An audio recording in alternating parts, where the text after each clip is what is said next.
Hello everyone, Magnus here, Magnus of Rogue Alliance to boot.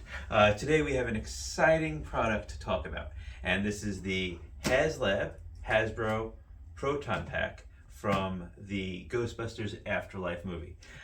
Can we just say that we are extremely excited to check this out. It's been about a year in terms of the pre-order to now it has finally arrived at our door, and let's get a chance to see what's inside and let's get into this. So first off, the box is amazing. They really went full out on just letting you get delved into this Ghostbuster universe, this used kind of universe. So it has this look of a steamer type trunk where all the goodness is within. So let's crack this open and let's see what's inside. Now, I know you guys have probably watched other videos and you already know the puzzle feature of the box, but I'll just lean this forward a little bit. As you can see, they set up the interior to get into all the goodness as if it was like from Afterlife, where Phoebe had to find the ghost trap, where there's almost like a little mental puzzle. Not that it's much of a puzzle, you just slide a piece to the right and suddenly, whammo, open. So let's see what are some of the things inside. We have a mysterious white envelope. What is within this mysterious white envelope, I ask? I'm going to slowly open it up and see what's inside. And we see, this looks like blueprints and designs of, one, how the Proton Pack looks, but also your basic instructions of, I believe, the care and feeding of your Proton Pack. We have over here, and I'll just kind of lean this forward so you can check it out. We have Proton Pack, blue schematic type. I'll have to hang this up in my tech lab. We have here the instructions for the 4 D-cell batteries. I know people have been going, what kind of batteries do you need? D-cell. We have the attachment of the ion arm and how to assemble and disassemble to get into the interior of the Cyclotron. So let's just put this nicely off to the side. Now, another thing, just want to talk to the collectors out there, and I know many of you are going to go, what am I going to do with this box? Now, some of you, just going to toss out for recycling day. I understand that. It is a quite sizable box. But those that are interested in going, well, I want to hold on to this, I want to keep it, you have a couple of options. You know, you can find a nice corner and set it up, you know, and just use it as nice storage. You could probably reinforce the interior with stronger tape and maybe some foam or whatnot to hold it together. Hell, I could even see some of you take it over and get it laminated and then reconstruct it so this way it doesn't fall apart. But I know some of you are a little bit disappointed because of the amount of tape that has been put into place where you're fearful of removing the tape and doing some damage. Well, you have two thoughts. One, you may damage it, but the nice thing is the steamer trunk looks already damaged. So hey, in-universe realness. But if you're like, I don't really want to damage it, well, my suggestion may be try like a heat gun or maybe a hair blower that will be able to warm up the glue inside and might ease off the peeling. I know there's a lot of YouTube videos out there about removing tape from like paper and cardboard, so check those out. I don't have any, but you can probably find it on the internet. The internet has everything. So let's continue our exploration of the Proton Pack. So I've done the mental puzzle of how to get into the interior. I lit it right. Now with that, the interior floorboard design will open up. And what we have here is the phantasmical samples, potentially sentient. So we might be dealing with real thinking objects in here. So we just kind of have to handle it with care. Thank you for the warning. I wonder who decided that. Was that more Egon or was that more Ray that decided to put that warning there? I'm thinking Ray. Egon, I don't think, is going to write that. So let's see what's inside. And oh, I know what this is. So one character from Ghostbusters might be saying, sticky, sticky goo. For we have sticky, sticky goo. So one of the stretch goals was melted marshmallow. We were not fortunate to have the melted or the ectoplasm on top, but we do have the melted marshmallow.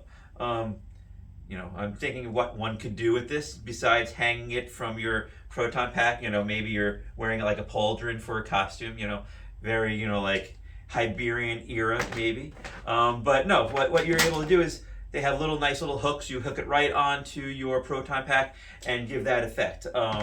For you modders out there, one thing I'm thinking you could probably do is add a burn effect.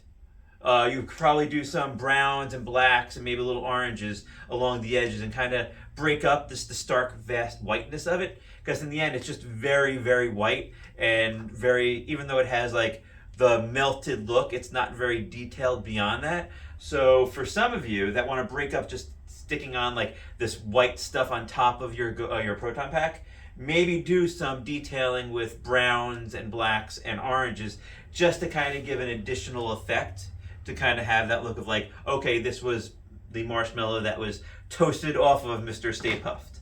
So let's take this and put the sticky goo off to the side. Okay, let's continue our exploration. This is, it's like, archaeology. You're just digging deeper and deeper with everything. So, again, I have to say something about Haslab. The thought and detail, even in terms of boxing, this could have just been a simple white box, but they wanted to add that little extra thing. But this one right here, I have to say, just for an interior box that could have just been a white box or a brown box, they decided to actually keep on with the overall look of like the security, yellow black tape and the look of a ghost trap. Fantastic. So we know what's inside, but we have to get in there anyway. So let's just slide this open. We have within this ghost trap one burnt fake marshmallow man, little mini puff. And okay, absolutely cute. And see what I'm talking about? Like that burned effect. So just imagine doing that to this. I think would really heighten this overall look. But I'm gonna bring Mr. Little Mini Puff over here and just get a little look over here. The detailing alone is fantastic. You have arms, it doesn't have too much articulation, but how much articulation do you really, really need the Mini Puffs to do? Head turns, arm turns, the legs don't turn, but I could definitely see this sitting on your pack, on your desk. Now let's check out another one. So very cute. I know where these are going to be heading to. My wife's desk. So we have one Stay Puffed. Let's check out the next one. We have, he's a little angry. He has a little bit of like, I'm really not happy about being burnt. So the detail on this one is a lot of fun. Let's check this one out. He's like, ooh. He's all grumbly. Very nice. This is a fun one. And again, the arms, you have very simple articulation, but how much articulation do you need for a Mini Puff? And we have the third. Oh, this one's just cute. This one is just very happy. This one is just happy to be toasted. This one is just happy to be here. He's like, ah. So very nice. So the pack comes indeed with 3 Mini Puffs, and in conjunction with the Mini Puffs that will be heading to my wife's desk, several heads we have. So this way, if you really want to like go, hey, I want to change up the look every once in a while, like it's sticking its tongue out. Like if Tuesday is like one of those days at work and you're like, hey, I just have enough, and you just want to stick your tongue at everybody, well, tongue sticking Stay Puft. Let's take a look at 2 others. So it looks like there's 2 more heads. So let's check this out. We have head number 2. And this one is like, okay, he's not happy. And head number 3, we have nice little smug smile there. So I'll bring all 3 heads over so you guys can check it out. But it really does just add another level of just what Haslabs did, where they just want to, give a little bit of extra detailing to the fans. This is really a gift to the fans. If you think about this, where they could easily just given us one puff and that's it. They gave us 3 puffs and 3 different heads. They didn't have to do the heads either. And this is just a fun little additional detail that we can do. Now, do I see people gonna sell these things on eBay, say, and you're like, I want to have 6 puffs with all 6 heads? I could see that happening. So I wouldn't be surprised if there's a few out there already on eBay. Let's see. Okay, so we've delved into the interior. So the next thing we have to do is remove the floorboards. And underneath is going to be, once it takes off, is the pack itself.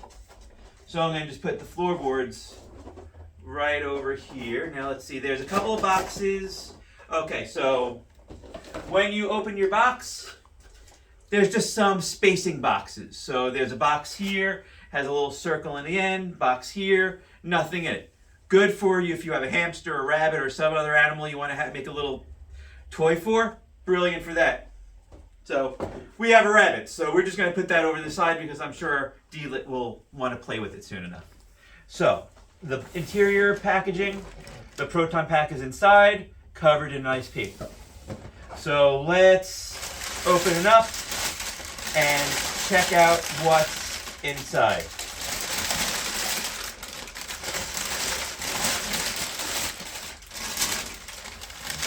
And I have to first start off saying, fantastic. I'll just leave this over for a moment. And we're going to take a little look.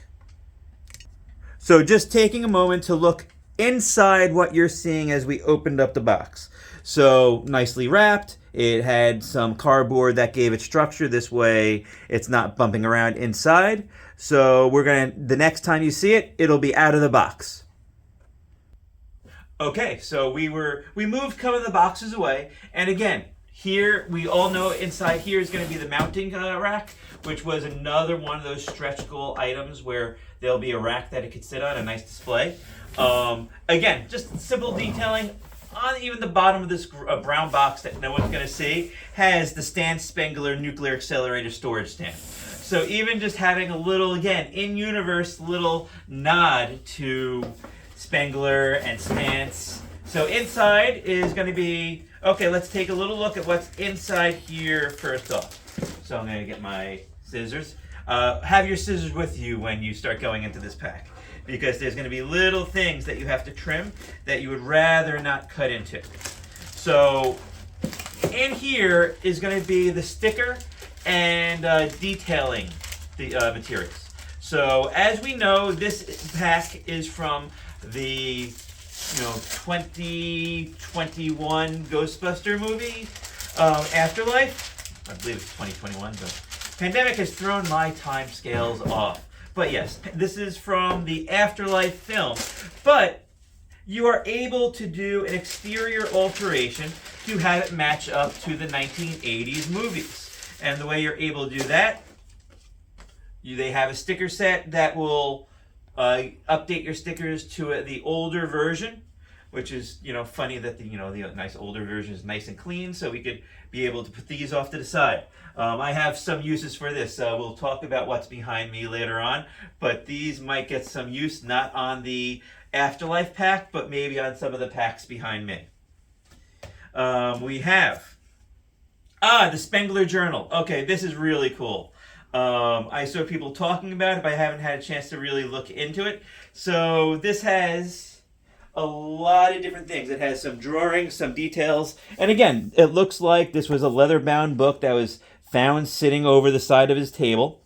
We have some details about the pack, about some of the ghosts, some of the design work that they were doing. This kind of gives you the idea that this was like their initial journal when they were trying to figure out how to build their Proton packs, and some journals on some of the experiences they had. Like, here's the toaster test with the slime. Here's Vigo.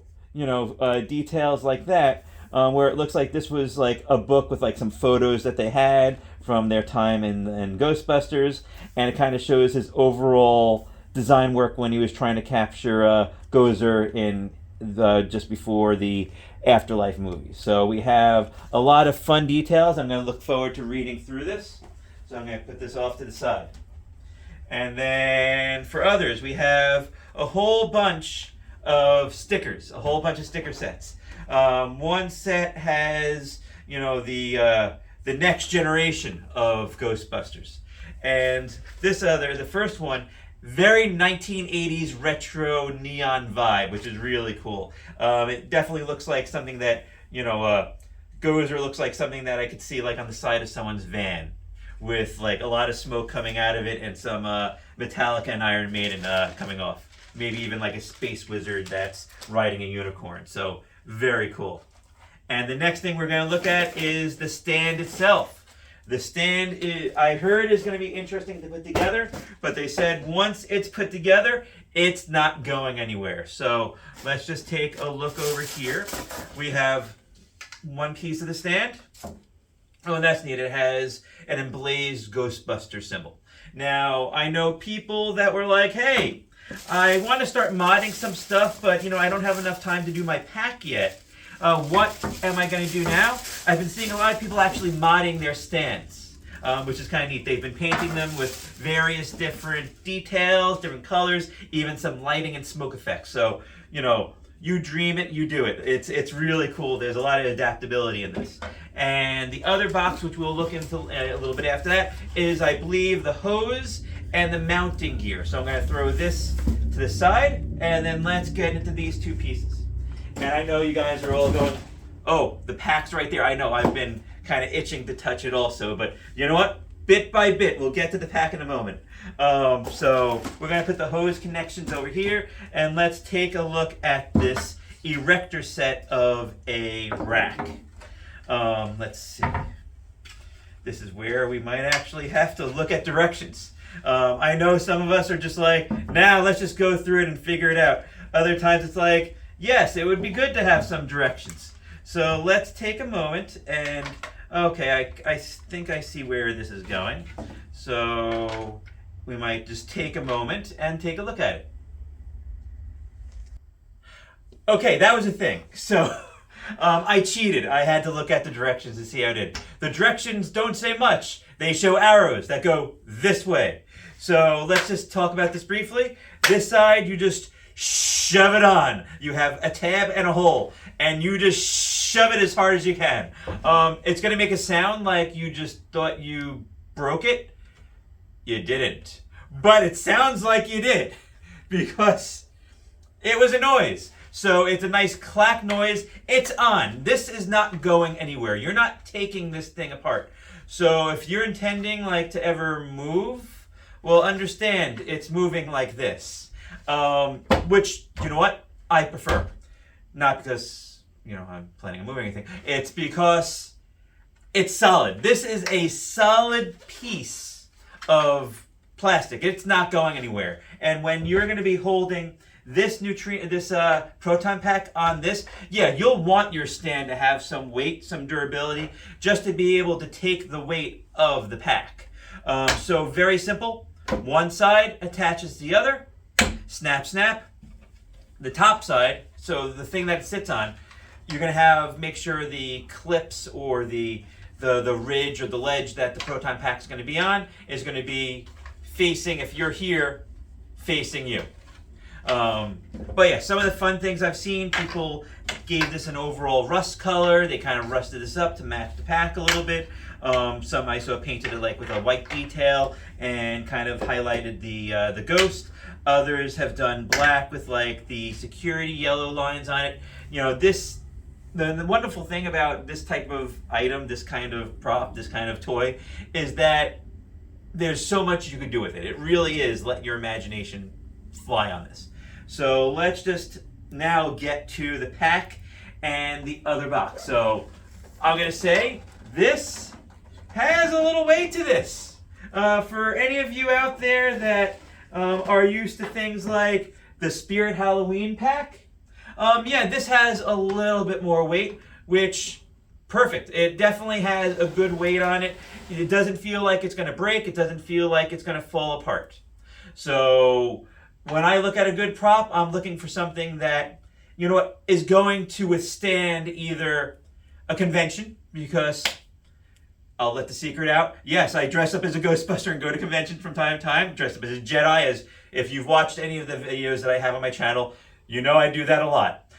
We do lightsaber shows and things of that nature. So when I look into a prop, I want something that is durable, that is going to be able to withstand a pounding, or at least a very thick, crowded con without worrying about it falling apart because someone happened to bump into you. Trust me, it's horrible when like you have a really good prop and someone bumps into you, and the next thing you have is you have your prop in multiple pieces.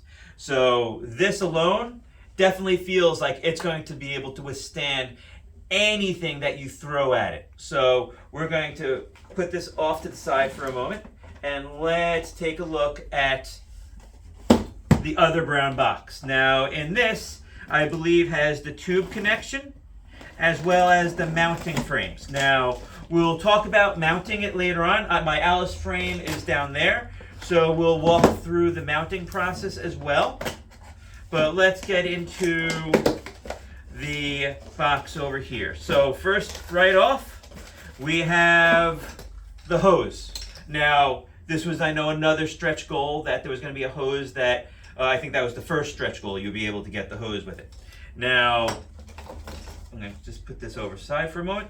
So this hose has the, because in Afterlife, this part was the, I believe, a like World War II gas mask tube, or World War I. So it's a really good rubbery kind of reproduction of that.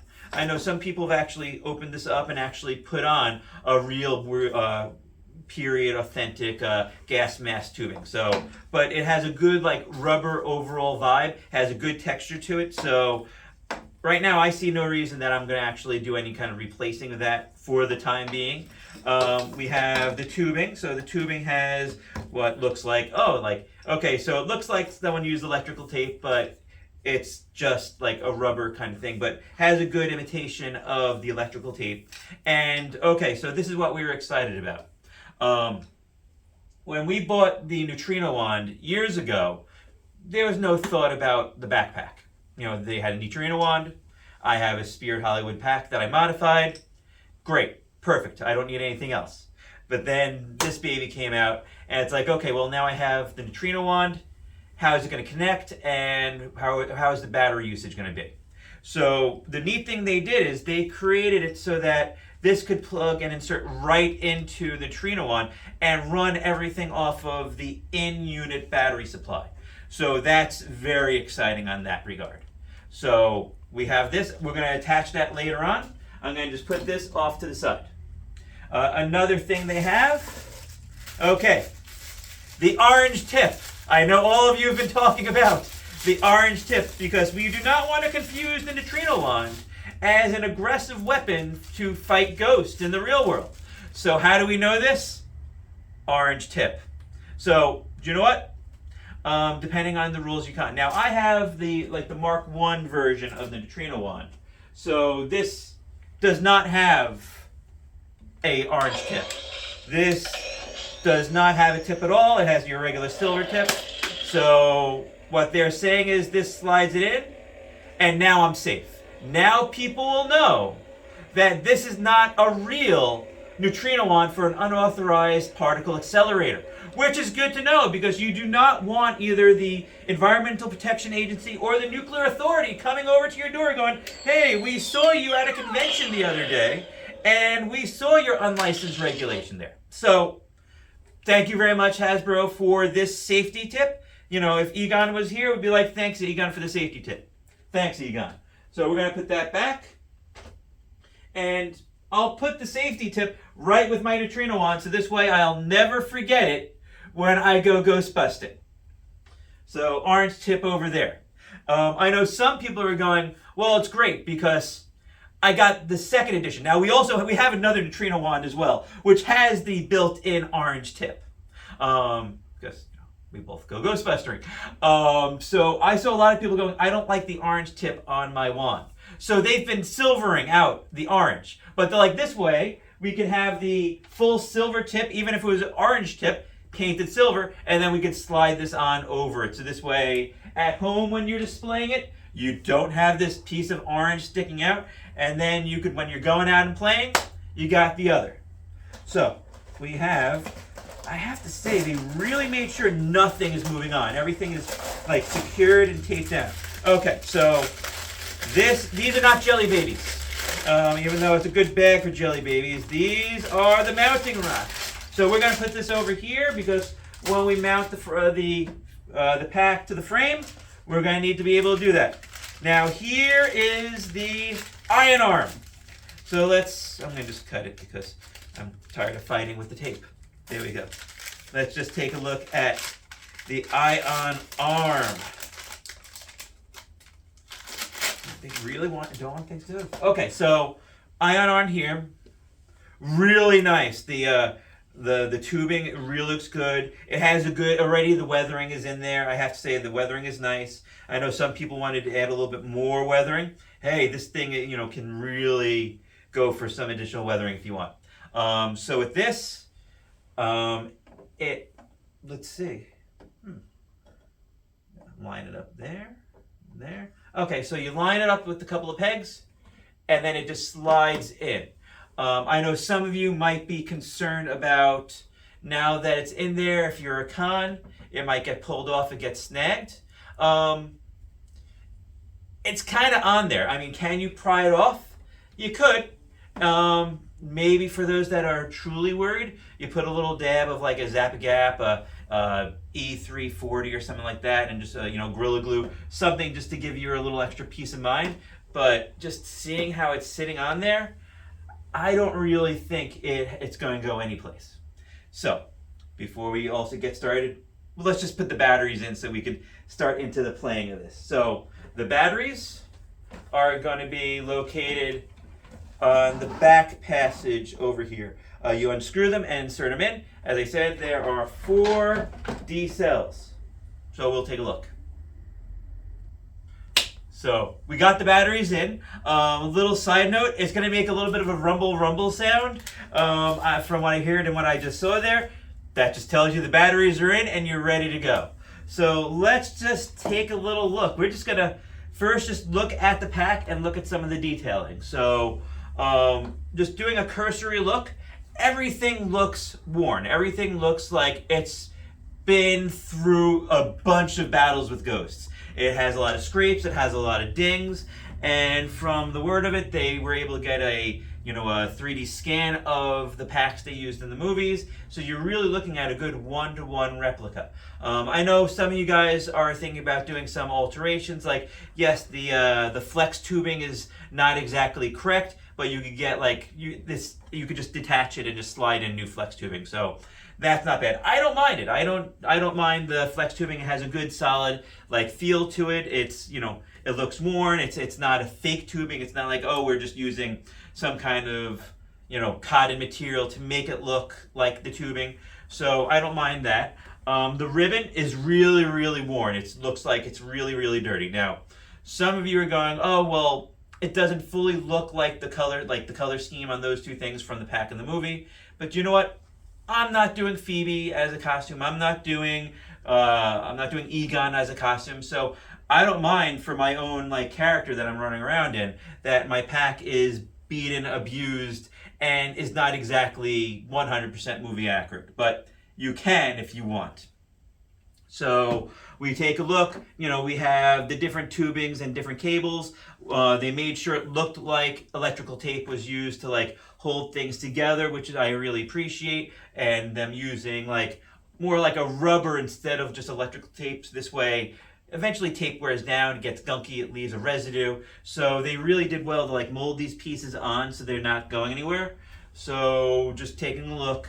There's a lot of great paint application to it where there's scrapes and dings where it looks like it's been thrown into the back of the Ecto-1. It looks like it was, a Ghostbuster was thrown nearly off the side of a building and it's scraped along. So they really did a good use to giving that real world, universe feel to it.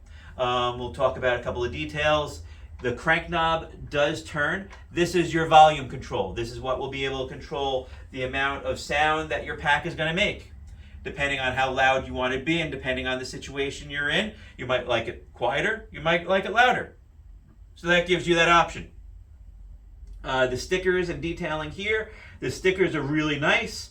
They have a worn look, so they have the look like they're torn, they're dirty, they're covered in oil, they're covered in dirt. So they really did well to give that kind of vibe that everything has been really worn down. We have some extra the copper cabling that is a detail from Afterlife, not from the original movies. So they did it really well. The cabling, nice rubber, it's not going anywhere. So that's nice. It looks like it'll be a nice durable material. Let's see. So let's first turn her on, just kind of get a look at what the effects are. We'll go from there. So I really appreciate there was no switch in the original movies. When he was like, turn me on, he just kind of leaned over and they turned it on. But this,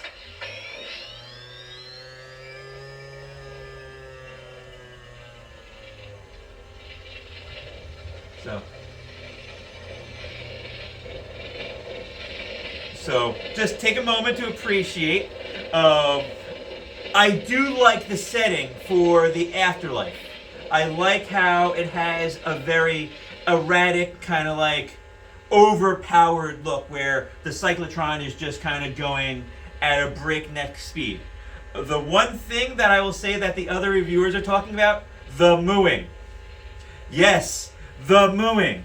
It is like you have a cow strapped to your back. Moo, which is the rumble feature.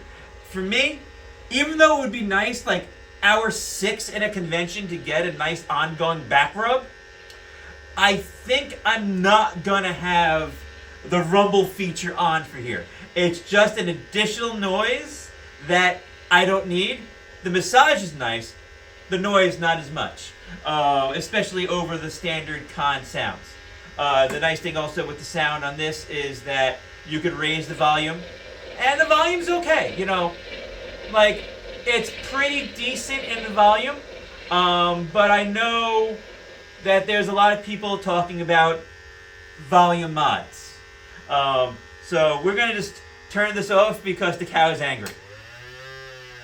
You know, the cow is really angry. So we're gonna put that off for one moment so we could focus on the rest of the pack. I'll first start off saying, yes, you can turn off the rumble feature. And we're going to be turning off that rumble feature in a moment. Just because, unfortunately, it's just too loud for the sake of being loud. Okay, fine. The rumble, I mean, the neutrino one also has the rumble, but I don't find the rumble on the neutrino one. Let's just take a look at the neutrino one. It's very easy to control the rumble because it's just a knob here, but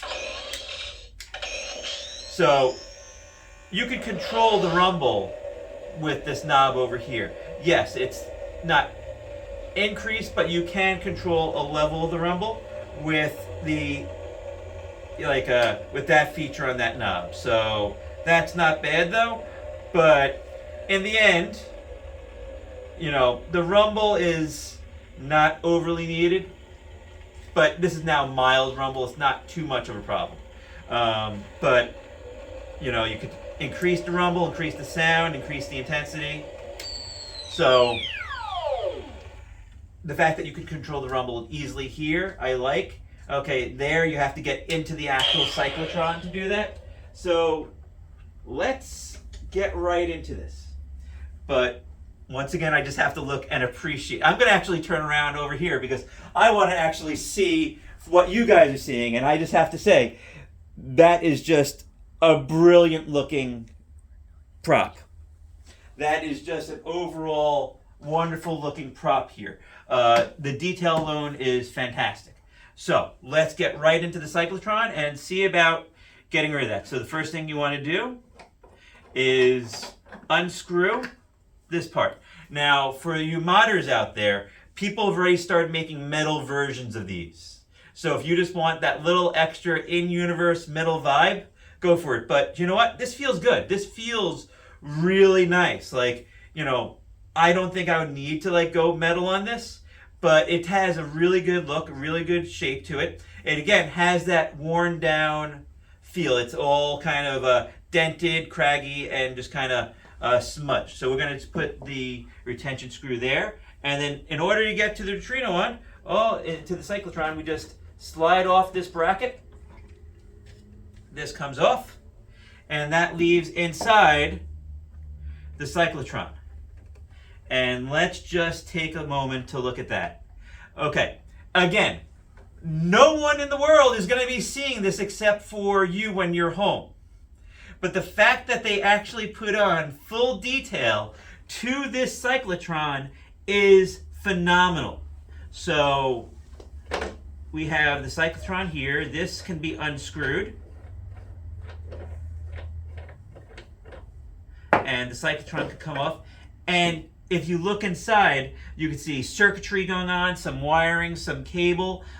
Just the overall detail on this is impressive. I can't say how much I appreciate the intensiveness. Anyone out there that have done props or made things for costumes and did design stuff that no one will see, except that you know it's there, knows what I mean when I say it just is impressive that you're doing this level of work for yourself, or the Haslabs did for us, knowing that we're going to see this.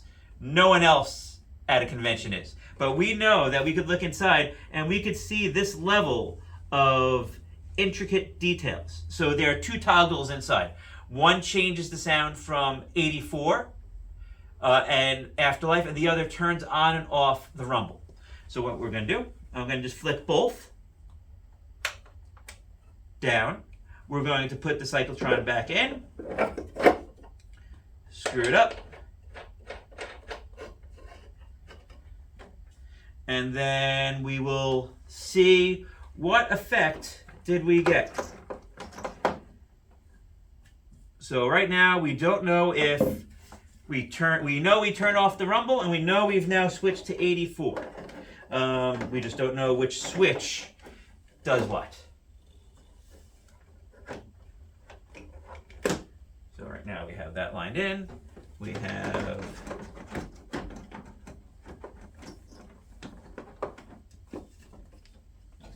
easier to put it down on the table, so I might just do that for a moment. And we could line things up a little bit easier.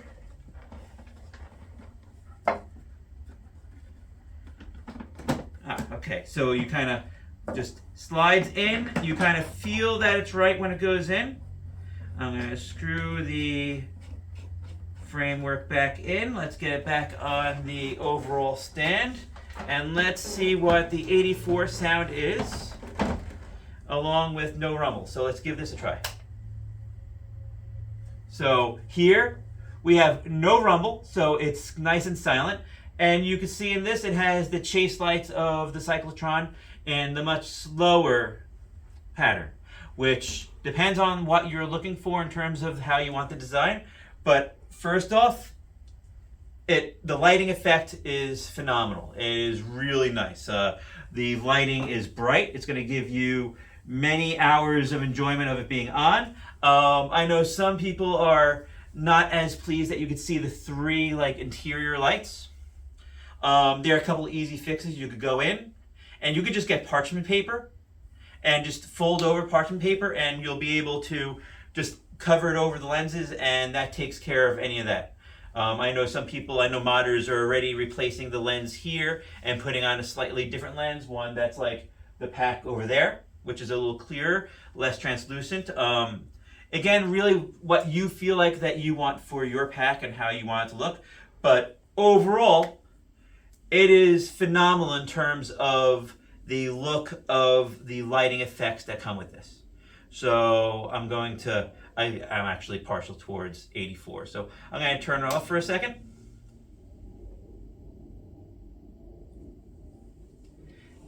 I'm going to unscrew this again. And we are going to turn on the Afterlife lighting effect, but keep rumble off, just because I don't need a mooing cow on my back. So we're going to open this up. We're going to toggle one. I'm going to just put this down and just Okay. So, briefly, the first switch controls the lighting effect. The second switch controls the moo. So we are mooless right now, which is fantastic. So the switch that is closest to the top of the pack is going to be the one that controls which lighting effect you are going with. I'm going to go with the afterlife lighting effect because I do like that kind of erratic lighting look, since it kind of goes well with the overall worn out pack. Like, this one looks like it has gone through the ringer, and I like the fact that the lighting effect matches that look. So we're gonna switch it on again, and again, just overall beautiful. Like, just the details. Now, for some of you that really want to make your pack really look worn up, I'm going to suggest Rub and Buff, because you could put a couple of different colors in, some silvers, and just kind of highlight some pieces. I know there are some pieces that we're looking at that are not fully accurate, so we're going to take a look over there.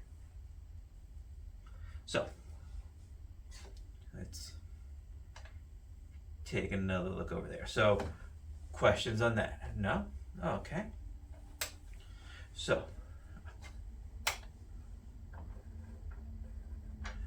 after that, we have pack, we have that. I guess we need to talk about some of the other details that we have. We have over here, we have the storage unit. Yes, there is a little area here where we press the screw, and inside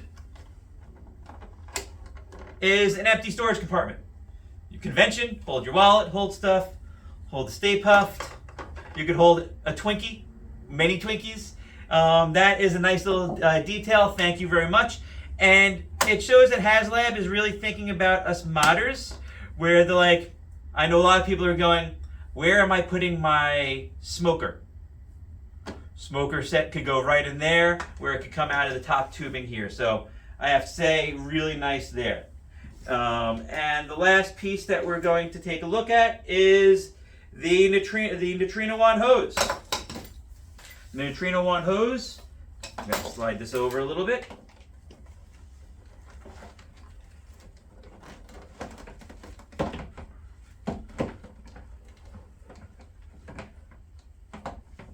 And there is a port right here, and I'll just screw right in.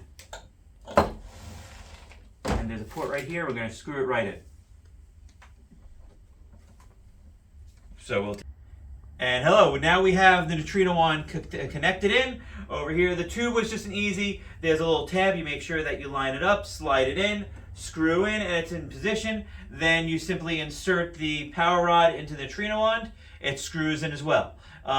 Depending on, especially the older ones, they do not slide fully into the pack. The V-hook doesn't fully seem to fit completely, but it is on once you get it in there.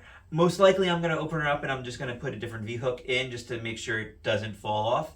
But once it's on, it's still jammed right into the V-hook, so it's not going anywhere. So let's just talk about a fun feature.